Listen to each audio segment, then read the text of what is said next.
परम बलवान गुण गौरव के निधान ऐसे श्री हनुमंत लाल जी महाराज जी के पावन चरणों में बारंबार नमन वंदन करते हुए जुगल सरकार के पावन चरणों में कोटि सह नमन वंदन अपने आप को प्रभु चरणों में समर्पित करते हुए मंदिर में विराजमान संपूर्ण देव विग्रह के पावन चरणों में कोटि सह वंदन करते हुए मंदिर के समस्त कमेटी के पदाधिकारीगण आचार्यगण, मंदिर के समस्त दीपगण, संगीत में विराजमान सभी बंधुगण, कथा में आई हुई समस्त माताएं बहनें, भगवत भक्तगण, सभी का हार्दिक अभिनंदन। सबको जय सीताराम।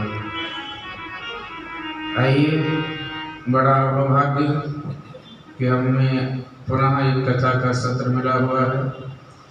कथा के सत्र के माध्यम से समय का सदुपयोग करना यही जीवन का वास्तविक सूत्र है।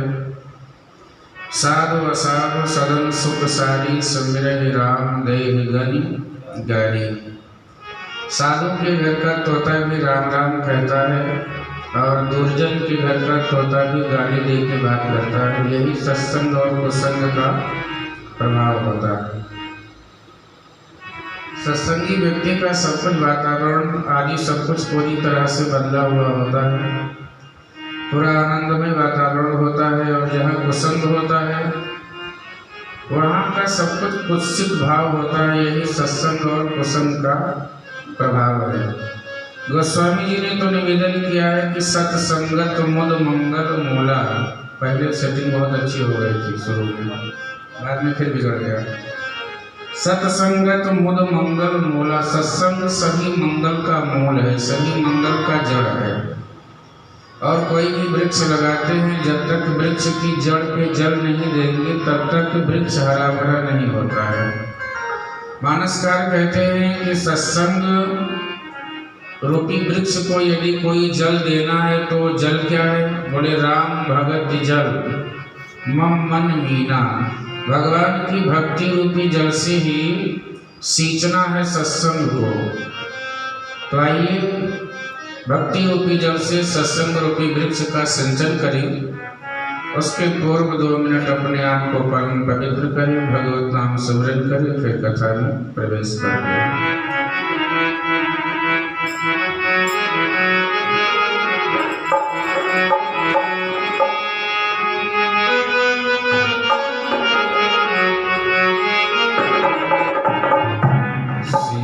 सियावर पुकारा करेंगे, पुकारा करेंगे, मिथिला अवध में गुजारा करेंगे।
श्री राघवेंद्र सरकार की, सद्गुरुदेव भगवान की।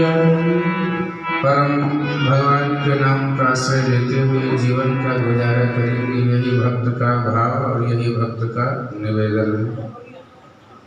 सियावर पुकारा करेंगे। नाम लेने का मजा जिसकी जुबा पे आ गया वो जीवन मुक्त हो गया, चारों पदार्थ पा गया। नाम लेने का आनंद जिसकी जुबा पे आ जाता है, जिह्वा पे आ जाता है, समझो जीते जी मुक्त हो गया। नाम के प्रति लगन, नाम के प्रति समर्पण, नाम के प्रति प्रेम, अनुराग। कल की कथा में हम लोग श्रवण की कि भरत जी महाराज अनुराग के द्वारा ही राम जी को मनाने गए हैं। अनुराग न होता तो राम जी को मनाने क्यों जाते। और मानस काल का यही सूत्र है कि मिलहि न रघुपति बिन अनुरागा, किए जोग तप ज्ञान विरागा। भगवान बिना अनुराग के नहीं मिलते। अनुराग होगा, प्रेम होगा, निश्चित रूप से परमात्मा मिले हुए हैं। उनको कहीं ढूंढना नहीं जाना है। किसी कवि ने बहुत सुंदर बात कही है कि हम अच्छे बने ना बने अलग बात है, पर हमारे जीवन में जितनी बुराइयां हैं उनको छोड़ दे, हम अच्छे तो हैं, हम अच्छे ही हैं। अच्छे बनने का कोई प्रयास करना ही नहीं है। हम में जितनी बुराइयां हैं प्रयास करें वो छूट जाए, अपने आप अच्छे हो भाई। दर्पण अपने आप में स्वच्छ है, उस पे जो मैल बैठ गया है उसको साफ करना है, बस ठीक हो जाता है। फिर वही ये बैठ जाता है मैल, ठीक करो भैया।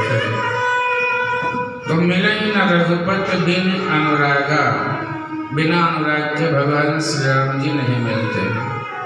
कल भरत लाल जी स्वयं राम जी को मनाने गए हैं, चरणों में गिर गए, बरबस लिए उठाए और लाई कृपा निधान। दीनता देखिए भरत लाल जी की कि जबरदस्ती राम जी उठा करके हृदय से लगाते हैं।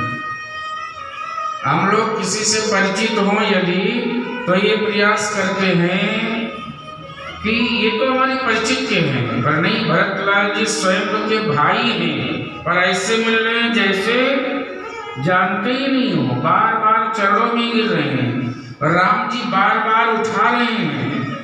भैया हृदय से लगो, आपका स्थान हृदय में है। पर भरतलाल जी कहते हैं कि नहीं, मैं पामर हूँ, मेरी वजह से आपको बहुत कष्ट उठाना पड़ा है, मेरा स्थान आपके चरणों में है, मुझे चरणों में ही रहने दो। राम जी कह रहे हैं कि नहीं नहीं, आपका स्थान तो मेरे हृदय में है। और सच बताऊं, यहाँ भगवान की लीला के माध्यम से भगवान शायद एक प्रत्येक जीव और प्रत्येक भक्त को हम आपको यही कहना चाहते हैं कि हम लोग तो चरणों में गिरे, पर भगवान कहते हैं कि प्रत्येक भक्त को मैं स्थान देता हूँ अपने हृदय में। ये भगवान की बड़ी ऊंची सोच है और यही सच है। भगवान से पूछा गया तो भगवान तो यहाँ तक कह देते हैं कि हम भगतन के दास, भगत मेरे मुकुटमणि। भगवान की स्वयं की नम्रता तो देखिए, स्वयं की विनम्रता तो देखिए कि भगवान स्वयं कहते हैं कि हम भक्तों के दास हैं और भगत मेरे मुकुट की मणि है। मुकुट में जो मणि आभा दे रही है, चमक रही है, क्या है? ये भक्तों की ही आभा है। तो श्री राम जी अपने भक्तों को प्रभु तब तब कपिडारी पर ते किए आप समान। ऐसा साहब ने देखा होगा कि साहब नीचे बैठे और सेवक ऊपर बैठे। ये राम जी ऐसे साहब हैं। प्रभु तरु तरु कपिडार पर ते किए आप समान।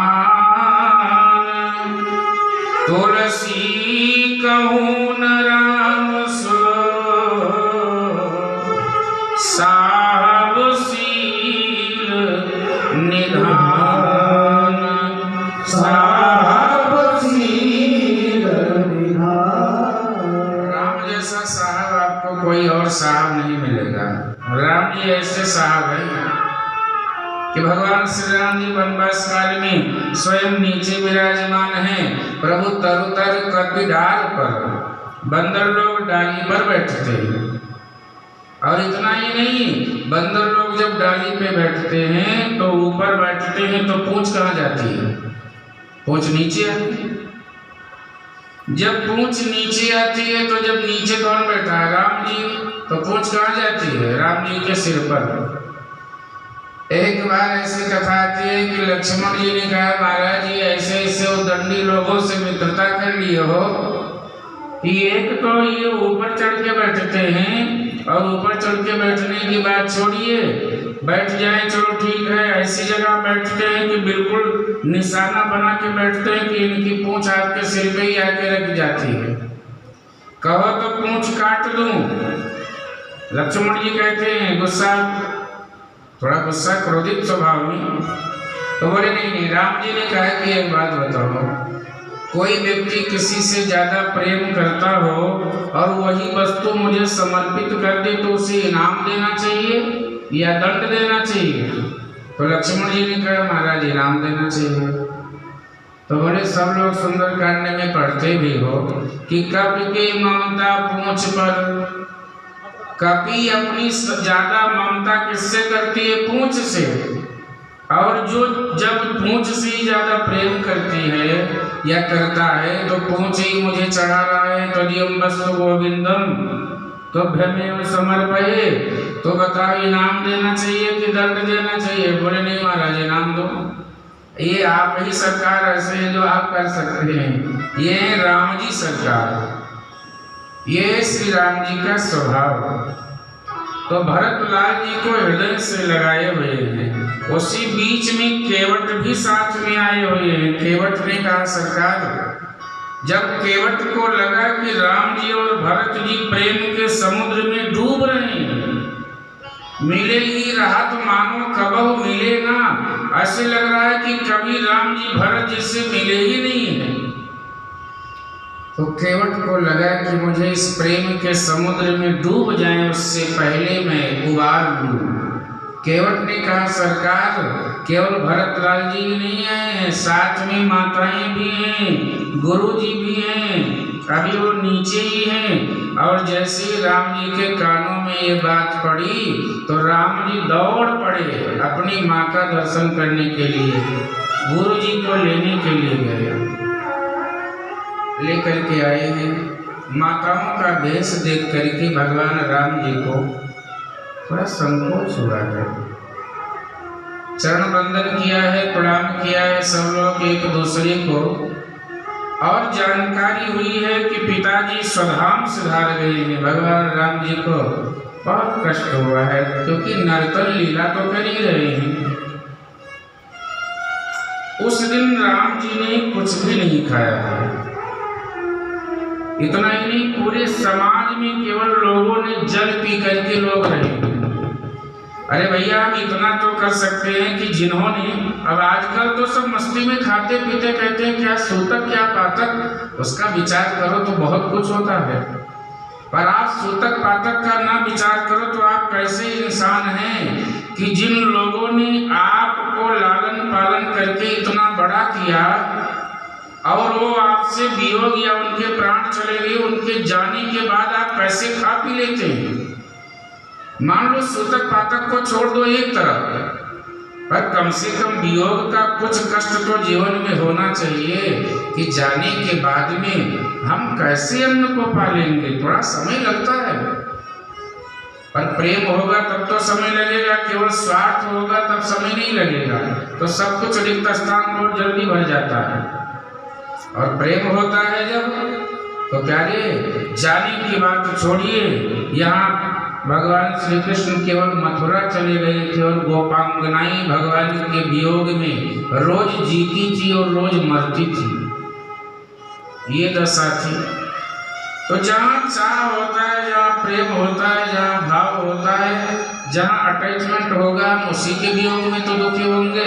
संसार में पता नहीं लोग कितने लोगों की मृत्यु होती है, पर जब कोई अपना जाता है तब कष्ट होता है, नहीं तो किसी को कष्ट नहीं होता है। राम जी उस दिन जलपान केवल किए हैं और पूरी सभा के लोगों ने मात्र जलपान किया है। सासू मैया की सेवा करने के लिए जानकी मैया यहाँ अनेक रूप बनाती हैं। यहाँ पर जानकी मैया ने, मैंने पहले दिन कहा था कि जानकी मैया ने, या पहले दूसरे दिन कब कहा मुझे नहीं याद, पर कहा है जानकी मैया ने मानस में केवल 2 ही जगह अपना ऐश्वर्य दिखाया है। एक तो भगवान श्री राम जी की बारात जब आई है तब जानकी मैया ने अष्टसिद्धियों को बुलाया है, और दूसरी बात यहाँ जब देखा है कि सासू मैया आई हैं तो सासू की सेवा करनी है, तो अनेक रूप बना करके सासू मैया की सेवा कर रही है। तदनंतर द्वितीय दिवस श्री राम जी ने सोचा कि यदि हम नहीं खाएंगे तो कोई कुछ नहीं खाएगा, तो कंद मूल फल लेकर के वहाँ के जो निषाद लोग, जो कोल भील किरात लोग हैं, बेचारे कंद मूल फल लेकर के राम जी की सेवा में लेके आए हैं। और बोले सरकार हमारी यही बहुत बड़ी सेवा है। क्या बोले? यह हमारे अति बड़ी सेवकाई, लेन बासन बसन चोराई, लेन बासन बसन चोराई, आया हमारे बड़ सेवकाई,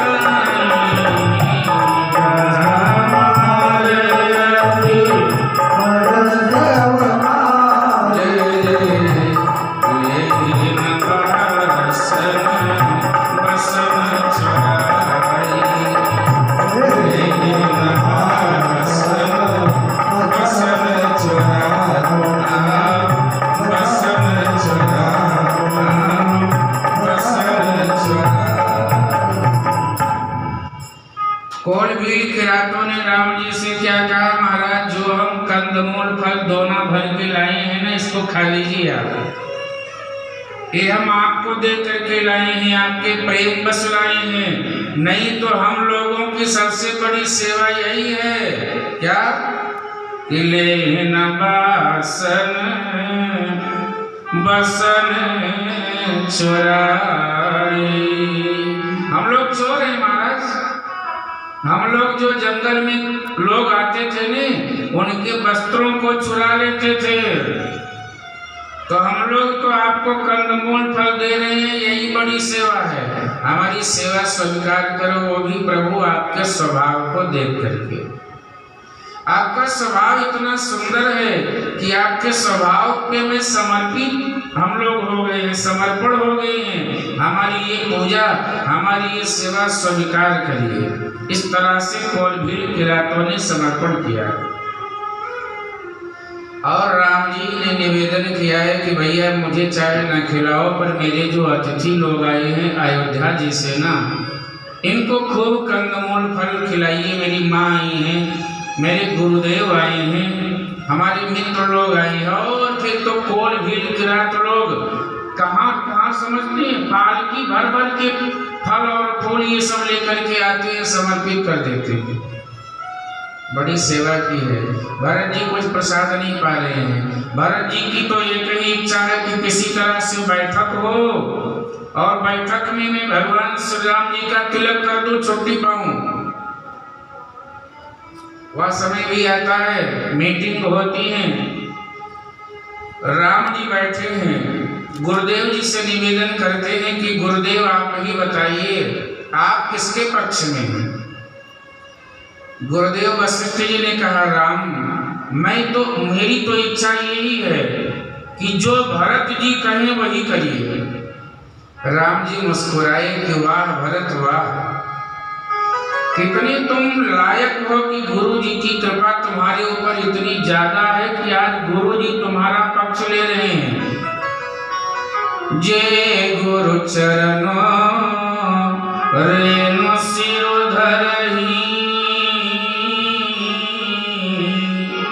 बोले तेजन सकल विभव बस करहि, तेजन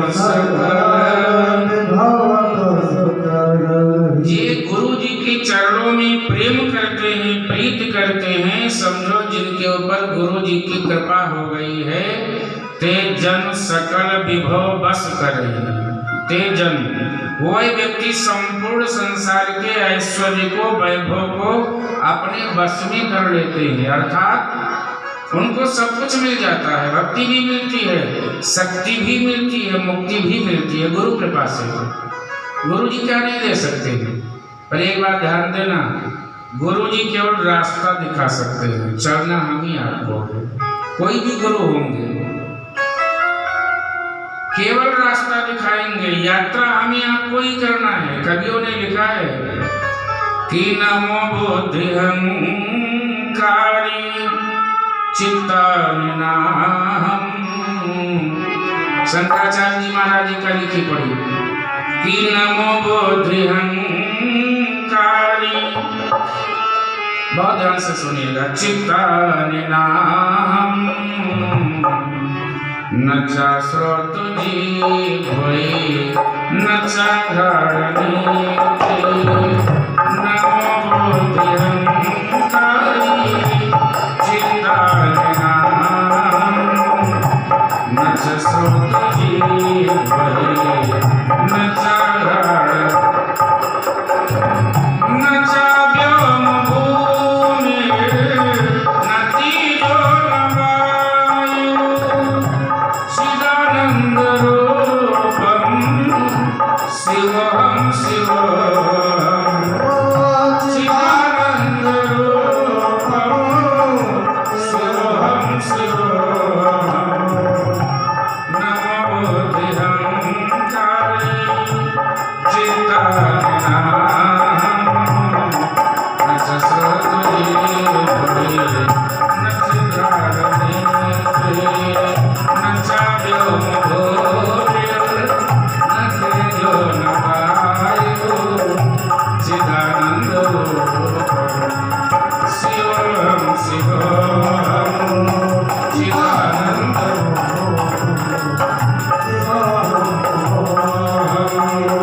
चिदानंद रूपम शिवोहम शिवोहम। शंकराचार्य जी महाराज जी ने निवेदन किया है, ना हम बुद्धि हैं, ना हम अहंकार हैं, ना हम कान हैं, ना हम नाक हैं, ना हम जिह्वा हैं, तो है क्या? चिदानंद रूपम शिवोहम शिवोहम, अहम ब्रह्मस्मि, मैं ही ब्रह्म हूँ, वह आनंद रूप कल्याणमय स्वरूप अंदर विराजमान जो भगवत चेतना है, हम वही हैं, कुछ और नहीं है। पर हमने तो अपना परिचय नहीं रखा है, कुछ और ही।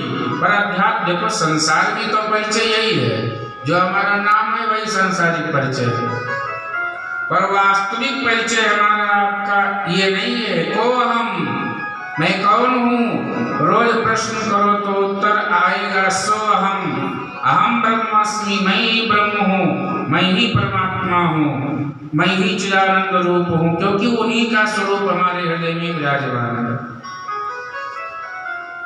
तो गुरु जी जिनका पक्ष लेंगे, गुरु जी की कृपा जिनके ऊपर हो जाएगी, उनका जो चैतन्य विवेक है वो जग जाता है।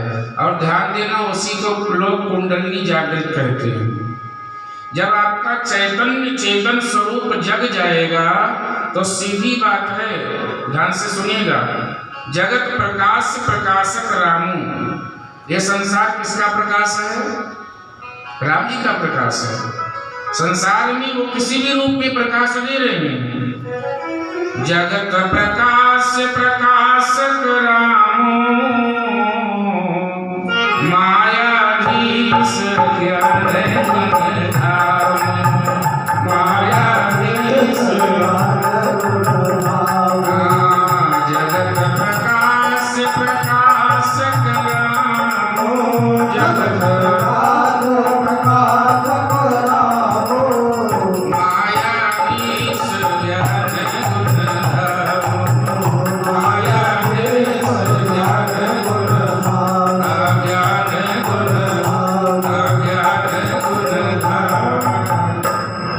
संसार प्रकाश है भगवान राम जी का। प्रकाश देने वाले कौन है? राम जी।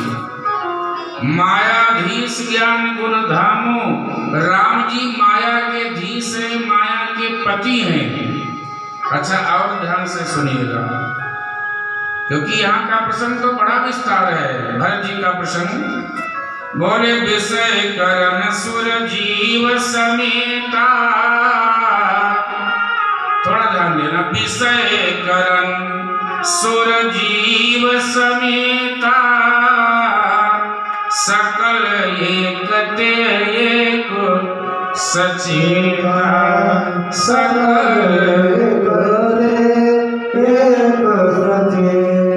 विषय कर्म जो सुर जीव समेता। अच्छा विषय ध्यान देना, आत्मा से बुद्धि को प्रकाश मिलता है, इस चौपाई का यही अर्थ है। विषय कर्म सुर जीव समेता, जीवात्मा से प्रकाश बुद्धि को मिलता है और बुद्धि से प्रकाश मिलता है किसको? मन को। मन से प्रकाश कहाँ जाता है? हमारी जो इंद्रियां हैं ना उनके स्वामी को, और इंद्रियों के स्वामी से प्रकाश जाता है संपूर्ण इंद्रियों को। तो प्रकाश कहाँ से आया?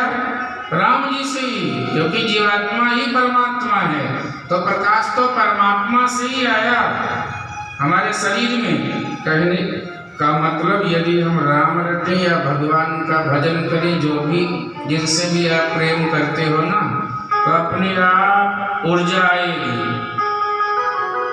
पर ये तभी होगा जब गुरु कृपा होगी। राम जी मुस्कुराए कि भरतलाल तुम धन्य हो, तुम्हारा पक्ष गुरु जी ले रहे हैं। तो भरत जी मुस्कुराए कि सरकार जिनका पक्ष आप लेंगे उनका पक्ष तो गुरु जी लेंगे ही लेंगे। तो राम जी ने कहा हमने कब तुम्हारा पक्ष लिया? तो भरतलाल जी ने कहा बचपन से।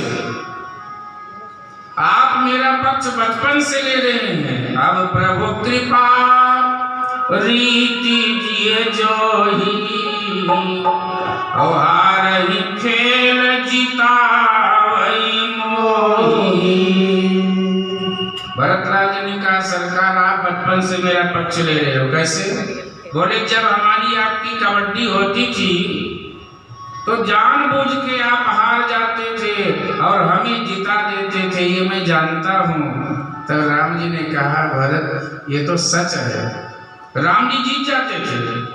पर राम जी का भ्रातृत्व प्रेम इतना प्रबल था कि भरत को कहीं ये ना लगे कि ये हार गया है, इसलिए राम जी जानबूझ के गिर जाते थे और जब पकड़ जाए तो हार गए। राम जी तो जानबूझ के हार जाते थे और भरतलाल का पक्ष जिता देते थे। लक्ष्मण बार बार कहें कि भैया हम जीत के क्यों हार जाते हैं, पर राम जी ने कहा लक्ष्मण ये तुम नहीं जान पाओगे और तुम जानते भी हो, पर ये तो एक संत को, यदि कोई संत हार रहा हो तो भरत रूपी संत को हम जिताने का काम करते हैं। यही तो भगवान है कि जो अपने संत को, अपने भक्त को हारते हारते जिताते। पर हे भैया आज आपके चरणों में प्रणाम कर रहा हूँ कि आज मैं हार रहा हूँ, आज मेरी बाजी हार रही है, आज जिता देना। बताओ क्या कहना है? फिर भरतलाल जी ने अपना पक्ष रखा है कि हमारी इच्छा है कि इनमें से आप इतने काम कर दीजिए। क्या?